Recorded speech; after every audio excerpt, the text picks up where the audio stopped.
দেশে শয়তানের বাচ্চা বললি কে চুরি ধরে বাইরে গেছে এটা কি যে ব্যবসা অবস্থা কিটা নিলে মামু ভয়বেন না আপনাদের কথা আছে বাবু। আরে কি মামু আমি তো চুরি করে কোনো শান্তি পাইতেছি না।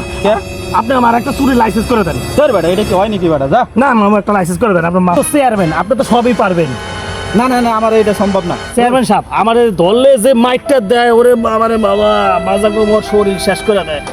চেয়ারম্যান সাহেব আমি 2-3 মাস ধরে বিছনা পড়ে থাই, আপনি আমার একটা লাইসেন্স করে দেন, আমি জানি শান্তিতে চুরি করতে পারি, আপনিও কিছু পাইবেন আমিও। চেয়ারম্যান সাহেব আমি হলো চোরের সর্দার, আপনি আমার এটা লাইসেন্স করিয়ে দেন, আপনার বলবো আমারও ভালো হইব। কে রে তোরা যে চুরিদারি করস তোর আন্ডারে কয়জন আছে কত চুরি করে? আরে চেয়ারম্যান সাহেব আমরা আছি তো 4-5 জন, এখন 6 জন। 6 জন কেমনে? এই 5 জনের ভিতরে আপনি একজন আছেন, 6 জন। কে রে বেটা তুই নিচ্ছে তুই আমার চোরের লিস্টে নাম ঢুকাইলি, আমি একজন চেয়ারম্যান মানুষ সম্মানীয় মানুষ, তোর এত বড় সাহস কে লিগা?